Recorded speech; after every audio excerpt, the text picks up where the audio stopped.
Sanstapakaya cha dharmasya sarvadharma swarupine avatara varishtaya Ramakrishnaya te namaha. Namaste everyone. This week we are going to delve into the life story of Swami Saradananda, one of the 16 direct monastic disciples of Sri Ramakrishna. Swami Saradananda was known as Sarat Chandra Chakravarti in his pre-monastic days and was born on 23 December 1865. His parents' names were Girish Chandra Chakravarti and Nilmani Devi. They were religious and materially well off. Sharat was quiet and gentle from his youth. Nothing could ruffle his inner poise. He grew up in an atmosphere where gods and goddesses were worshipped. At the age of 13, he was invested with the sacred thread like other Brahmin boys. Thereafter, he regularly practiced spiritual disciplines like japa, meditation, and the recitation and chanting of hymns and sacred texts. Sharat's early education was at Albert's school. After this, he was admitted to the Hare School. He was good in his studies and would score very well in examinations. He used to also involve himself in extracurricular activities of the school, like debating. He also used to do physical exercises. There were two influences on Sharat which were precursors to him coming in contact with Sri Ramakrishna. The first was Keshab Chandra Sen and the Brahma Samaj. As mentioned in the life of Swami Ramakrishnananda, or Sashi Bhushan Chakravarti, was Sharat's cousin who lived with Sharat's family in Kolkata. Both youths used to visit the Brahma Samaj. Excuse me.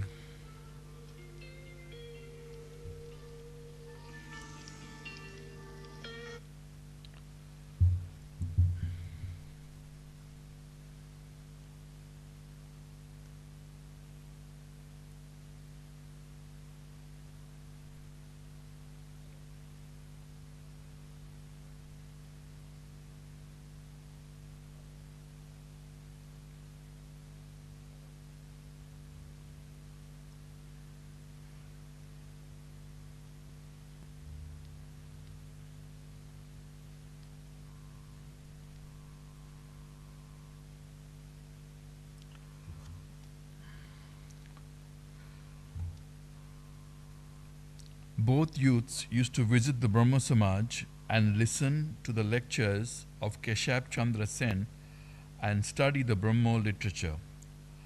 The second influence on Sharat was Father Lafont from St. Xavier's College. When Sharat entered St. Xavier's College in 1883, Father Lafont sensed and cultured the seed of religious longing found in Sharat. Father Lafont tutored young Sharat in the Bible and Christianity. Sharat's early contact with Sri Ramakrishna. Sashi and Sharat had a mutual friend in Kali Prasad, later Swami Mahabodhananda. Kali Prasad read Keshab Sen's article in the Indian Mirror on Sri Ramakrishna. He then suggested to Sashi and Sharat that they should visit the saint of Dakshineshwar. They all agreed. Swami Chetanananda says that even at their first meeting, Sri Ramakrishna recognized the boys to be his own. He sensed their spirit of renunciation and tried to inspire them along these lines. When the question of marriage came up, if it was wrong to marry, Sri Ramakrishna got one of the boys to take down a book from the shelf and to read a couple of passages. The book must have been the Bible, and the passages that were read were Christ's and St. Paul's view on marriage. Both passages upheld the virtue of brahmacharya or continence. There was still some objection raised to what Sri Ramakrishna was proposing. To this, Sri Ramakrishna replied that what he was advocating was not for one and all, but for those who were not interested in marriage. Sri Ramakrishna asked Sharat to visit him alone. Sharat used to do this on Thursdays. Swami Chetanananda provides a quotation from Swami Saradananda's pen picture of Sri Ramakrishna dancing with others at a devotee's house during kirtan and the singing of devotional songs. Sri Ramakrishna's spiritual training of Sharat or Swami Saradananda.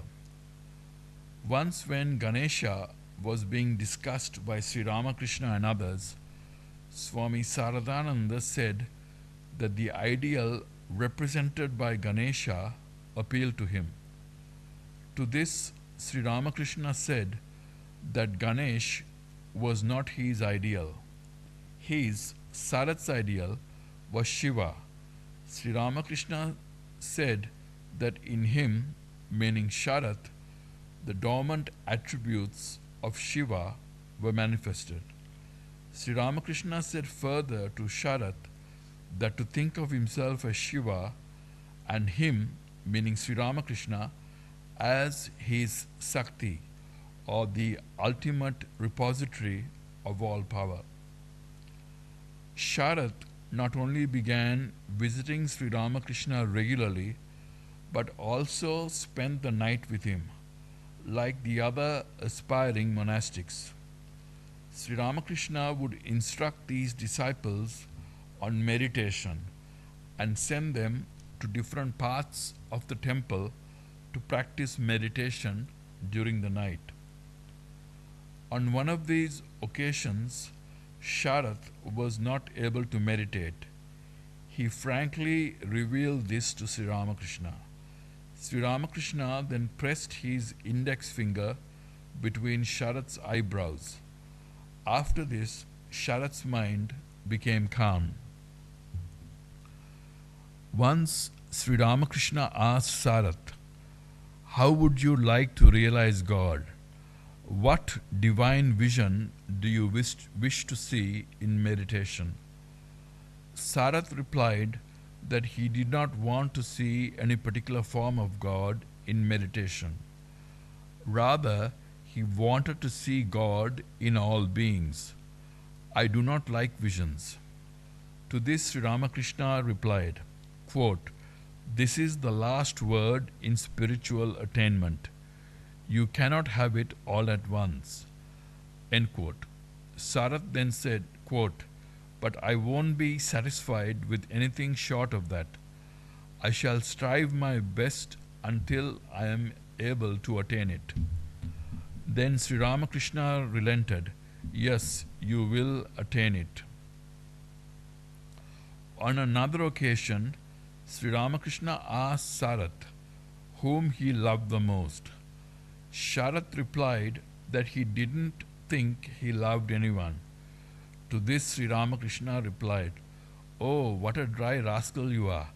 Then Sri Ramakrishna told Sarat, "If one has love in one's heart for one's fellow beings, one can easily divert it towards God." Sri Ramakrishna on another day sung a Brahmo Samaj song to Sharat and asked him to assimilate one of the ideas contained in the song. This would enable him to reach the goal. This song also appears in the Gospel of Sri Ramakrishna. That song in translation is, "Thou art my all in all, O Lord, the life of my life, the essence of essence. In the three worlds I have none else but Thee to call my own. Thou art my peace, my joy, my hope. Thou art my support, my wealth, my glory. Thou my wisdom and my strength. Thou art my home, my place of rest, my dearest friend, my next of kin, my present and my future. Thou my heaven and my salvation. Thou art my scriptures, my commandments. Thou art my ever gracious Guru, Thou the spring of my boundless bliss. Thou art the way, Thou the goal, Thou the adorable one, O Lord. Thou art the mother tender-hearted, Thou the chastising Father, Thou the creator and protector, Thou the helmsman who dost steer my craft across the sea of life." Sharat was at times in a dilemma in following Sri Ramakrishna's advice and the advice of his parents.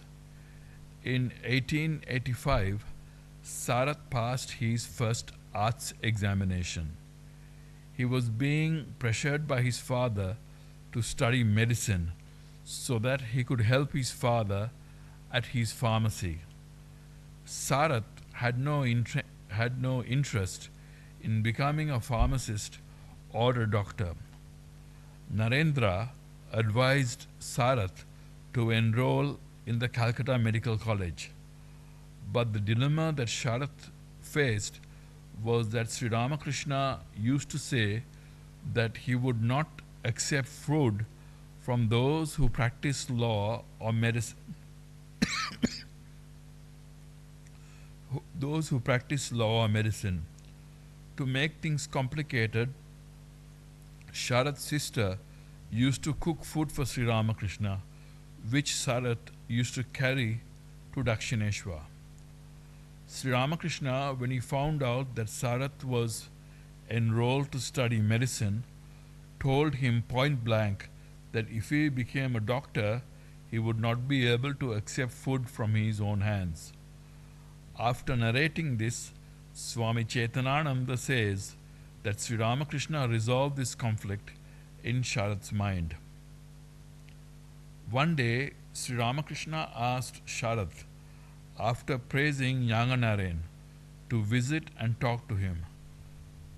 But Sharat replied that he quite liked old Naren, later Swami Vivekananda, and did not feel inclined to visit Yanganaren. Sri Ramakrishna immediately took Sharat to task and said that he should not be so narrow-minded. Eventually, Sharat visited Yanganaren and had a good conversation with him. While conversing with Yanganaren, Sharat was told that whatever Sri Ramakrishna asked them to do was for their own good. He didn't have any selfish or ulterior motive.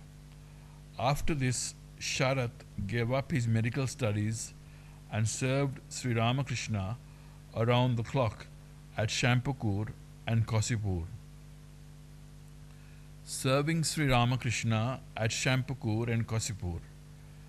Even though Sharat gave up his medical studies, he didn't give up serving those in need of medical attention, starting with Sri Ramakrishna and continuing with Holy Mother, her family, Swami Ramakrishnananda and others. Sri Ramakrishna contracted throat cancer soon after the festival at Panihati that he attended. In September 1885, he was moved to Shampukur for treatment. Here, the aspiring monastics served Sri Ramakrishna, who was being treated by some important physicians from Calcutta or Kolkata. The doctors warned the disciples that Sri Ramakrishna should not speak much or go into samadhi, which may aggravate his condition. So the disciples kept a close eye on him. In spite of this, Sri Ramakrishna taught Sarath about the best postures for meditation. Swami Saradananda wrote that sitting in the lotus posture with the back of the right hand on the palm of the left hand and raising both to the level of the chest was the best posture for meditation on God with forms. For meditation on the formless God, the best posture was resting the right hand on the right knee and the left hand on the left knee with the tips of the index finger touching the thumb for both hands and fixing one's gaze between the eyebrows. After hearing this, Sri Ramakrishna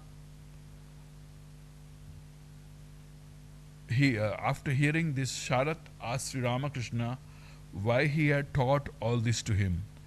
Sri Ramakrishna replied that it was difficult for him not to instruct serious aspirants like Sharath.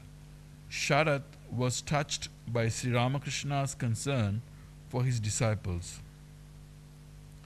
Sharath's father, when he found Sharath not being interested in worldly affairs and dedicating himself to the service of Sri Ramakrishna, tried various means to bring him around, but all of these failed.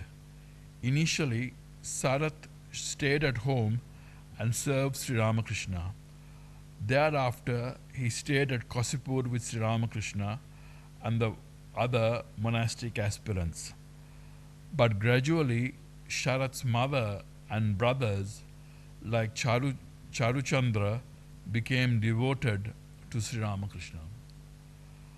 After Sri Ramakrishna's passing, sannyasa of final monastic vows. Swami Saradananda took his final monastic vows after the passing of Sri Ramakrishna. Soon thereafter, he lived a life of austerity both at Baranaga monastery and the pilgrim locations that he visited. He sometimes visited these places of pilgrimage alone or with others. Austerity and pilgrimage. In March 1887, Swami Saradananda went to Puri with Swami Premananda and Abhedananda. Thereafter, probably in 1889, Swami Saradananda went to Gaya and Bodh Gaya with Vaikuntanath Sanyal, a member of the Brahma Samaj. At Varanasi, he was the guest of Pramadada's Mitra, who was a Sanskrit scholar and used to correspond with Swami Vivekananda. On this trip, he also visited Ayodhya, the birthplace of Rama, where a new temple has come up recently in the place where Rama was born. Swami Saradananda also went to Rishikesh on this trip. Either on the same trip or later, Swami Saradananda went to Gangotri, Kedar, Badri in the Himalayas. On certain occasions, Swami Saradananda's faith in Sri Ramakrishna was tested while he was on pilgrimage. He also visited Western India on another occasion. In Europe and America, Swami Vivekananda wanted some assistance in preaching Vedanta in the West. he requested the help of Swami Saradananda. Swami Saradananda initially had reservations, but he consulted the Holy Mother, Sri Sarada Devi, who advised him to go. Swami Saradananda left for England in March 1896 and arrived there on 1 April 1896. In England, Swami Saradananda initially learnt how to deliver lectures in the West from Swami Vivekananda. One of the first tasks that he performed was supplying Max Muller, who was an Indologist from Oxford University and who translated the Rig Veda and published it in the Sacred Books of the East series, with material for his new book called The Life and Sayings of Sri Ramakrishna. Swami Vivekananda requested him to do this after staying with Max Muller at Oxford.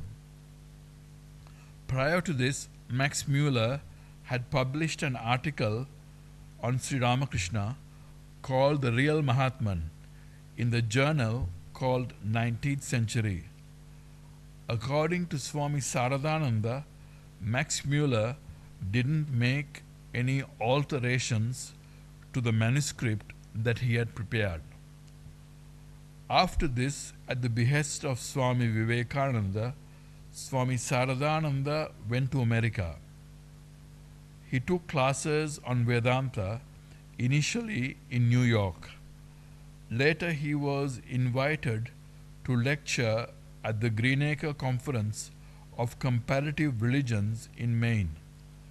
After this, he visited Brooklyn, New York, and Boston. He later settled in New York. At Boston, Swami Saradananda was a guest of Mrs. Ollie Bull, who had helped Swami Vivekananda. Mrs. Ollie Bull introduced Swami Saradananda to her friends, including Professor William James from Harvard University, who wrote an influential book called The Varieties of Religious Experience. After spending 2.5 years in America, Swami Saradananda was called back to India for the work there. He set sail on 12 January 1898 with some others to India after visiting some places in Europe. As General Secretary of the Ramakrishna Order, Swami Vivekananda founded the Ramakrishna Mission Organization on the 1st of May 1897. He made Swami Brahmananda the president of the Calcutta Center, and if my memory serves me correctly, Swami Saradananda was appointed secretary. Swami Vivekananda, while he was alive until the 4th of July 1902, was the general president.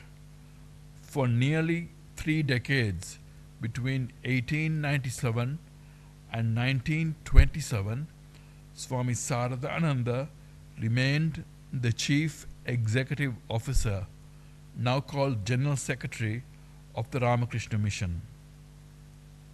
In his capacity, according to Swami Chetanananda, Swami Saradananda was responsible for training of the young monks or brahmacharis and sannyasins along the lines of the rules that Swami Vivekananda had imparted. Swami Chetanananda says, I quote, Saradananda was a born leader. He always considered the youngest member of the order his equal and was perfectly just and democratic in his dealings.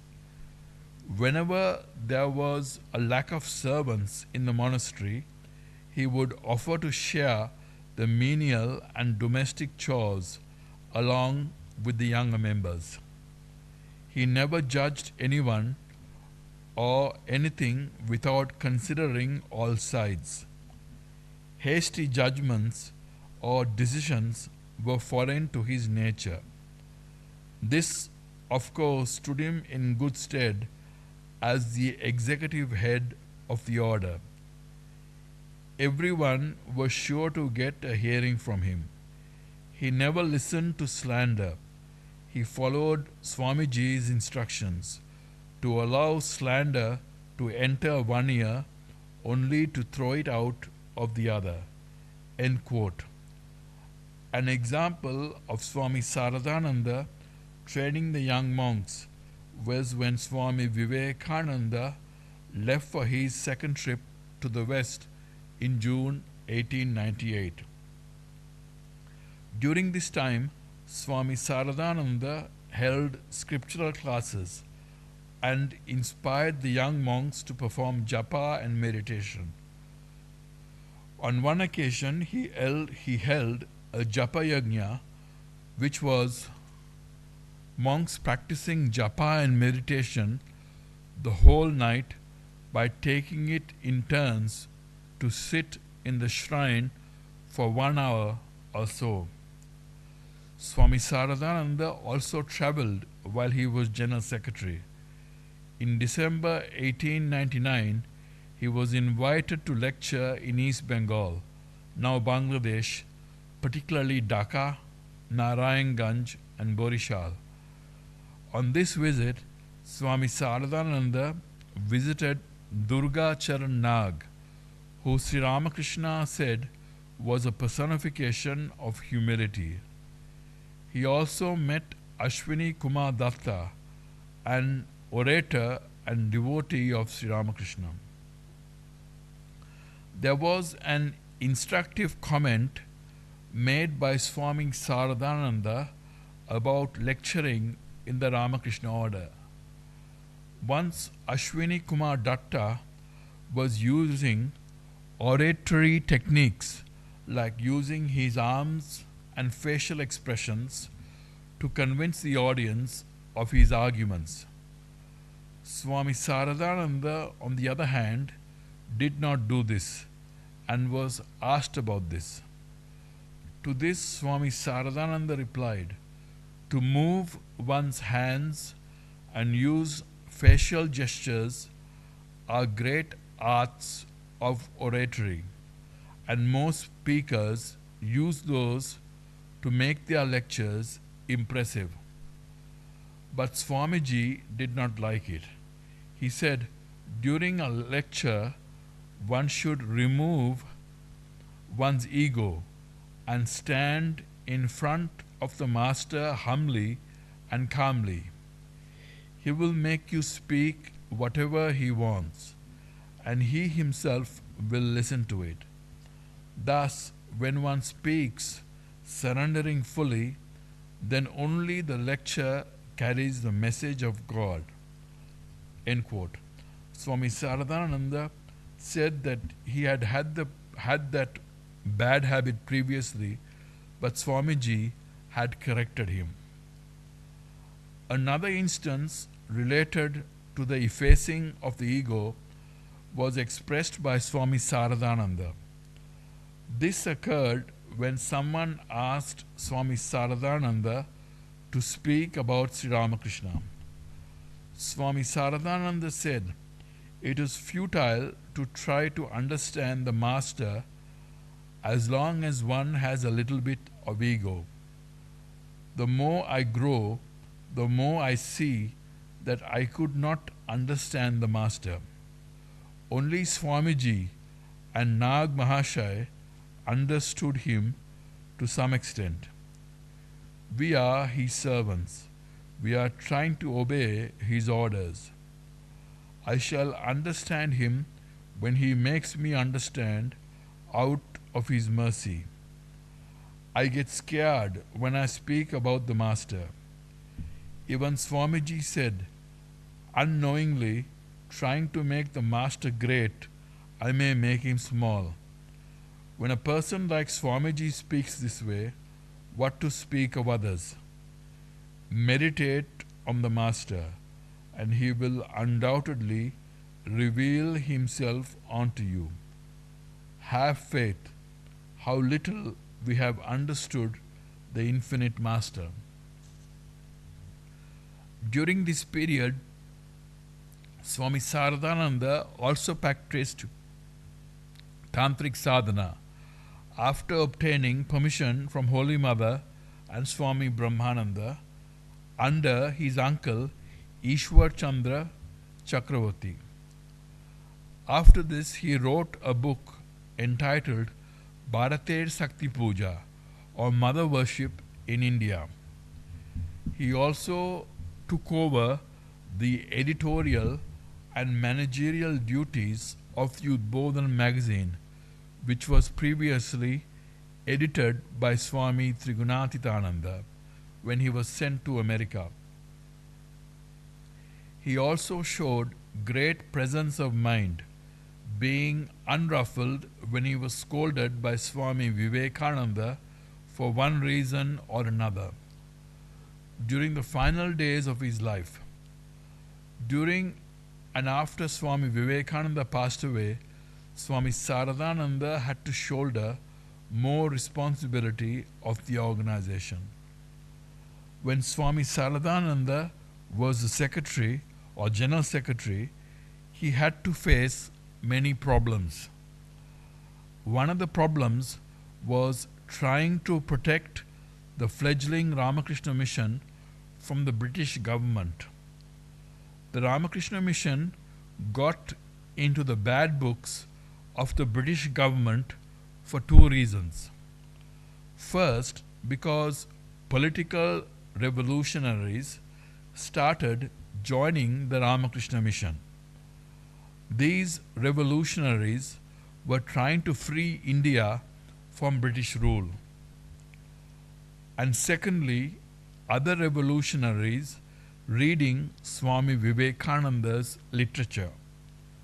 For these reasons, the British government questioned the integrity and were suspicious of the Ramakrishna mission. On one occasion, Swami Saradananda and one of the former revolutionaries, who was a monk, were questioned by the police. The police were not courteous or polite to Swami Saradananda. When returning to the monastery after the questioning, the former revolutionary offered an apology to Swami Saradananda. Swami Saradananda replied, "If my mind does not accept the rudeness, how can I be insulted? Have I kept anything for myself? I have already offered body, mind and soul at the blessed feet of our Lord, where there cannot be any room for good and bad, honor and dishonor. Be at ease. You need not worry on my behalf." This calmness is a consequence of the training of the mind, as mentioned in the Bhagavad Gita in the 6th chapter, Yoga Sutras, Lagu Yoga Vashishta and other scriptures. Swami Chetanananda quotes the words of the Holy Mother and Swami Vivekananda. Holy Mother is said to have said, "Look at Sharath. He works so much.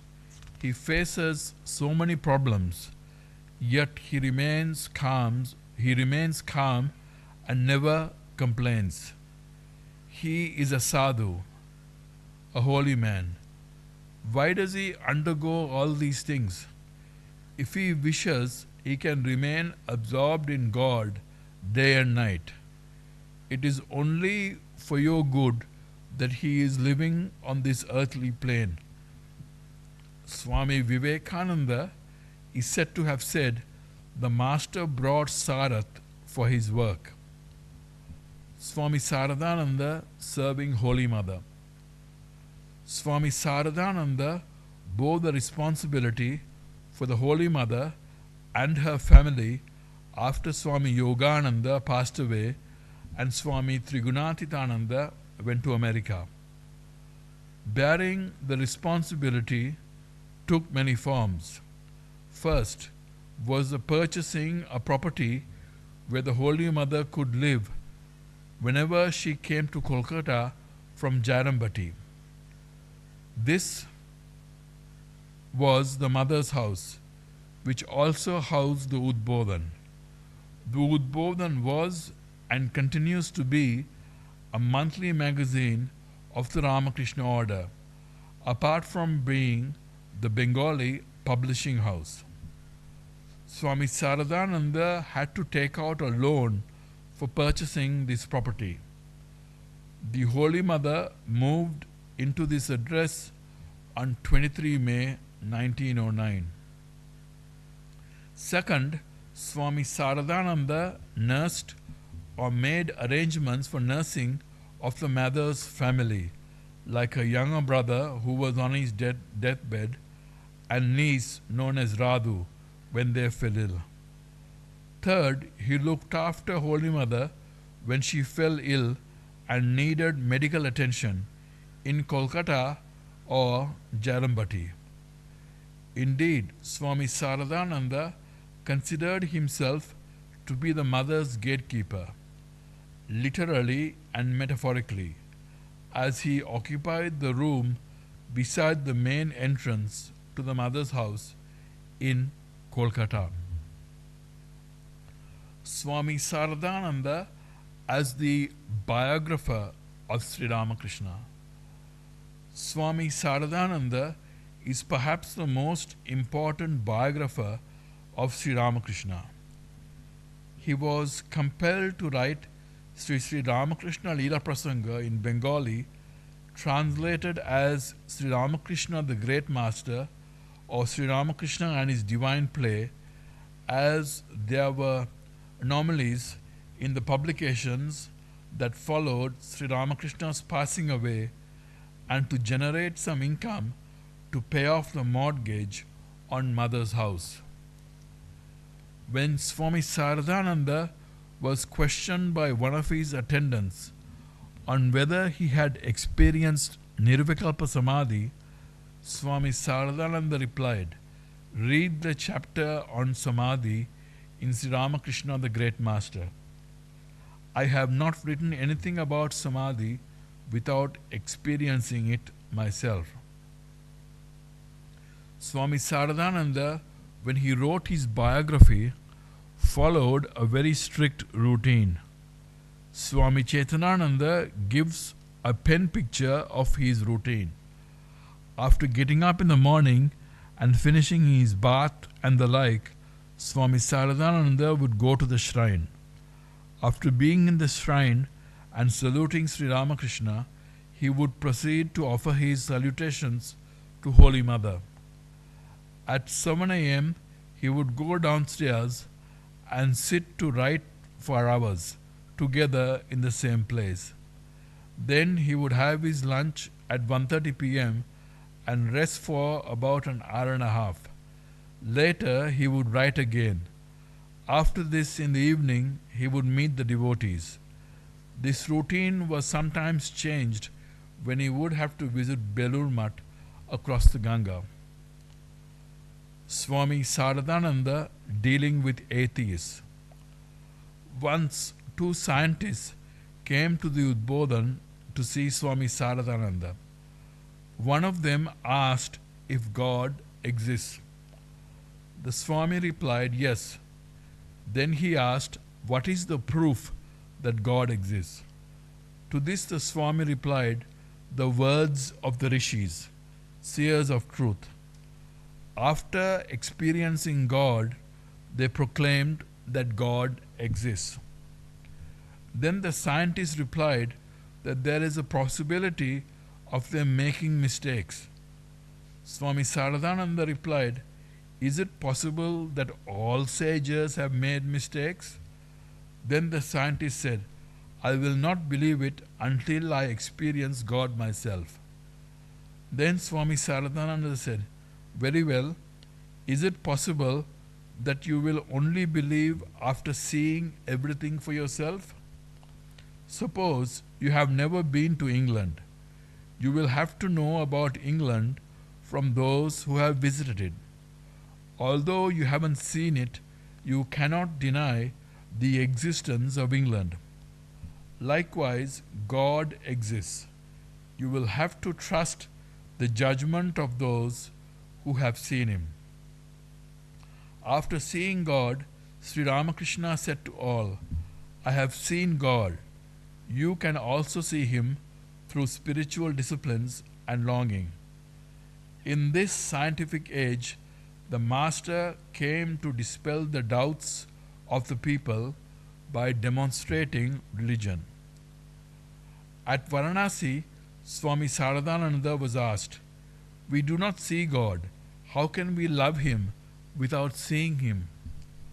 How can we love a being who is unseen and whose very existence is doubtful? To this, Swami Saradananda replied, act according to the instructions of the Guru. If you can strictly follow what the Guru has prescribed for the realization of God, everything will be smooth at last. Meditation comes afterwards. If one fails to meditate, one should go on repeating the mantram very earnestly.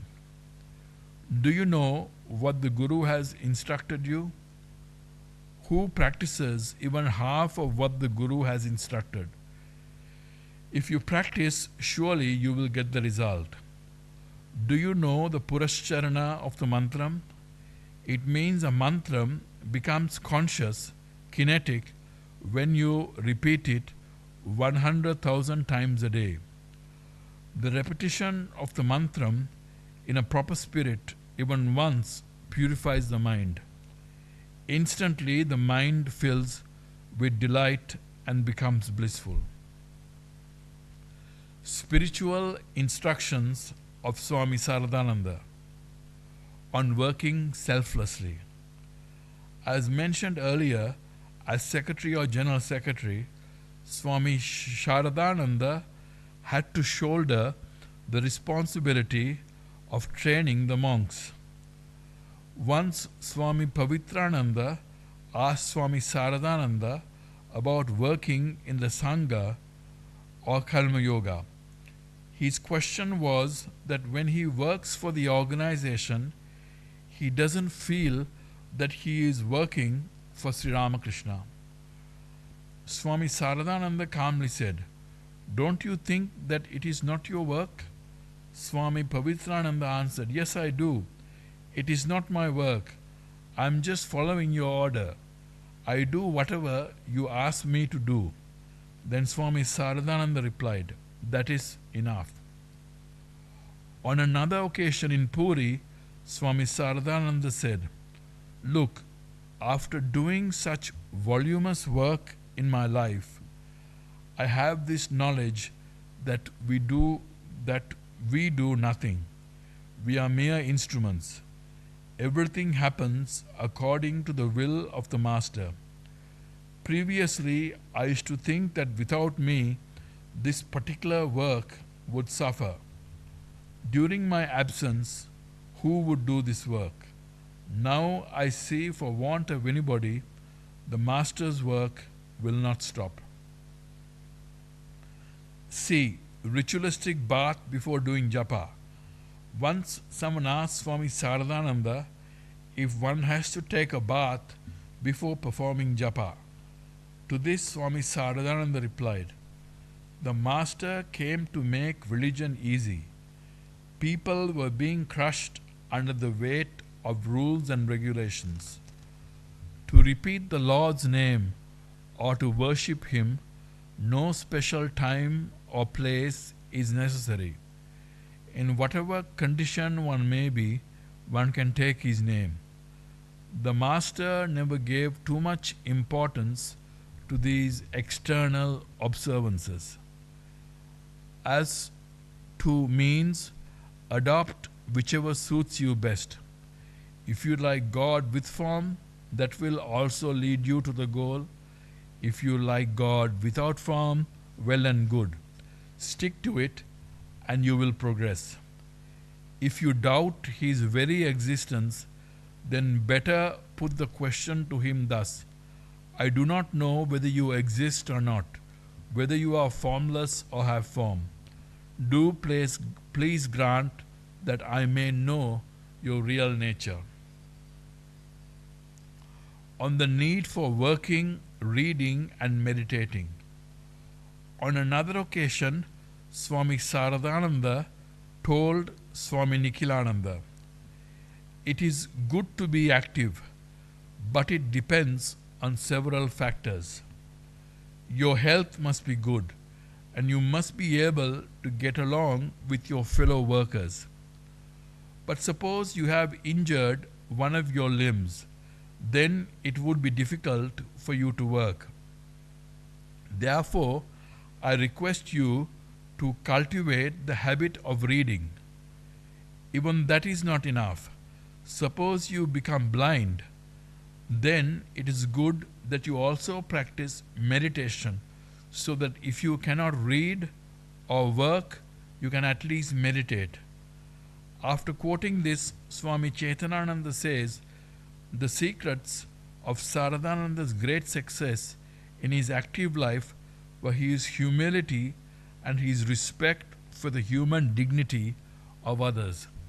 So this is those three things, being active, and if you cannot be active, you have to be able to read.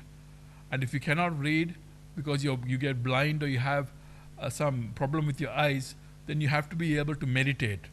These three things are very important, and even Ajay Prana Mataji used to repeat this. And I did not know then that it was mentioned by Saradanandaji, but it's a nice piece of advice. E. Thinking about Sri Ramakrishna and Swami Vivekananda before starting any work or meditating. Once Saradananda said, all through my life I worked envisioning the faces of the Master and Swamiji. I had no time to pay any attention to others' opinions. On another occasion, Swami Saradananda said, before you meditate, think of the Master. If you do that, you will see that whatever you do will yield good results.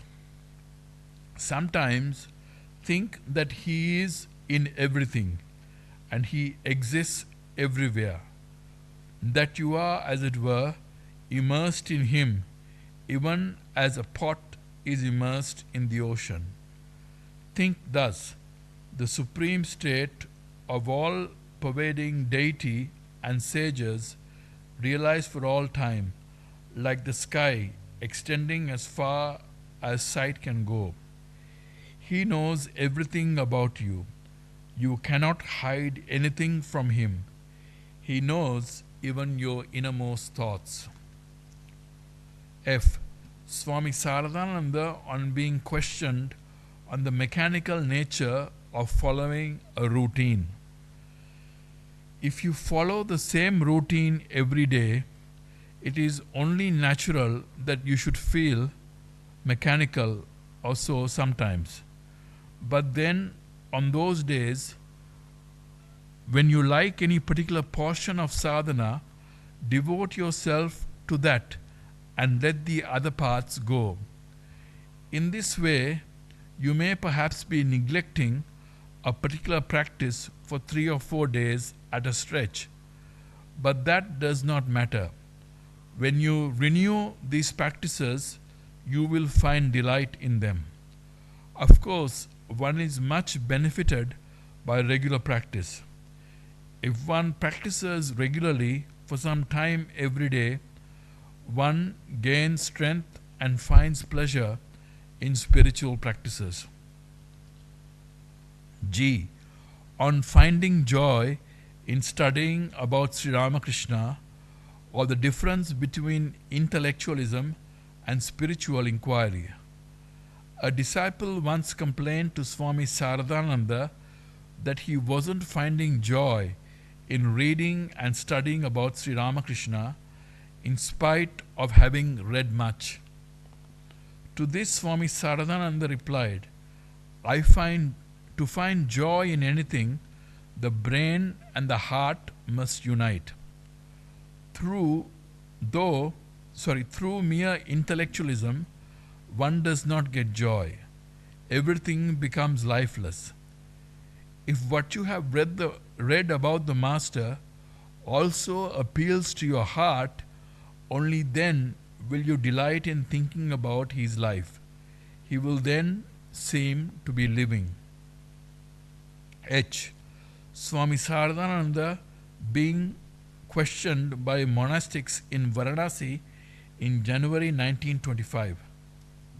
First, Swami Saradananda was questioned on how to make thought tally with speech, as advised by Sri Ramakrishna.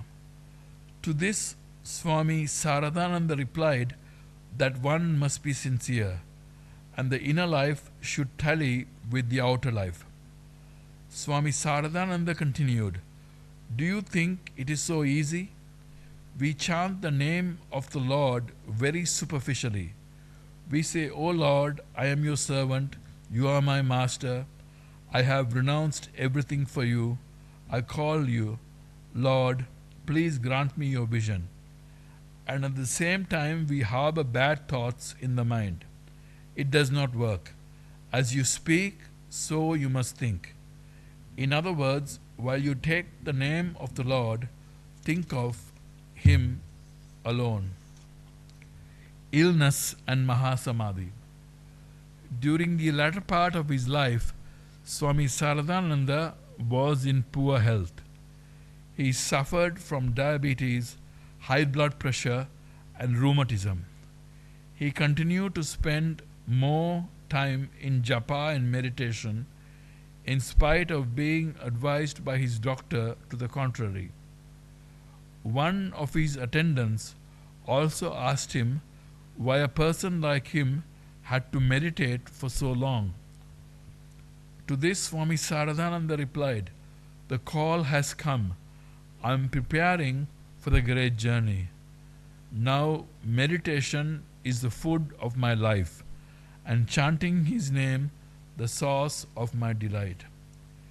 In one of his last letters, Swami Saradananda wrote, "He who surrenders the Master will definitely protect him, protect him, protect him." On 6 August 1927, Swami Saradananda had a stroke. Swami Saradananda was conscious even though his speech was impaired by the stroke. Swami Saradananda's condition deteriorated rapidly. He had a fever of 105 degrees. The doctors then declared that his final moments had come. It was Friday, 19th August 1927. It was Krishna Janmashtami, the birth anniversary of Sri Krishna. At about 1 a.m., the monks began to chant Hari Om Ramakrishna. At around 2:34 a.m., Swami Saradananda left the body. At around the same time, Swami Shivananda, who was in Belur Mutt, heard Swami Saradananda's voice saying, "Tarakta, I am going to Kashi." I will end up by quoting the last paragraph on Swami Saradananda from Swami Chaitananda's book, God Live With Them. Quote, "In his early days with Sri Ramakrishna, the young Sharat asked a blessing that he might see God in every being. The Master blessed him, saying, 'Yes, you will attain it.' The following incident indicates how that blessing was fulfilled towards the end of his life. One of the devotees who was nurtured by Swami Saradananda's loving care one day remarked, 'Swami, why do you love us so much?' Swami Saradananda did not say anything. After a few days, when the devotee came to Udbodhan, the Swami said, 'A few days ago I went to Belur Mutt and prostrated before Sri Ramakrishna. The Master appeared before me and said, "You love all because you find me in all." That is the answer I would give today. So that is the blessing that Saradanandaji asked Sri Ramakrishna for, and it seems that he had that experience towards the end of his life. Thank you. Om Shanti Shanti Shanti Harihi Om.